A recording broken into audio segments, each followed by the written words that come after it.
I'm going to be showing you how to create a Reddit vault. So it's really easy, so let's get right into it. So Reddit Vault is a part of Reddit's Vault feature, which lets you save posts, comments, and messages in a private, secure space. So it's like a private collection you can revisit, separate from your public saved posts. And here's how to create and use a Reddit Vault. So what you need to do is make sure you have the Reddit app. Vault is only available in the Reddit mobile app. Make sure your app is updated to the latest version. So what you need to do is open the Reddit app first.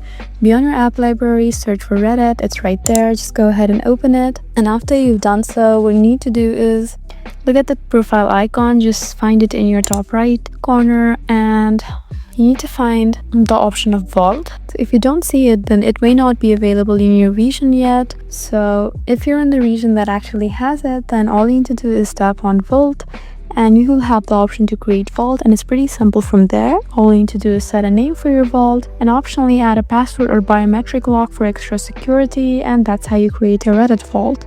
I hope this video was helpful for you. Please leave us a like and drop us a comment down below, and we'll see you again in our next video. Thank you for watching.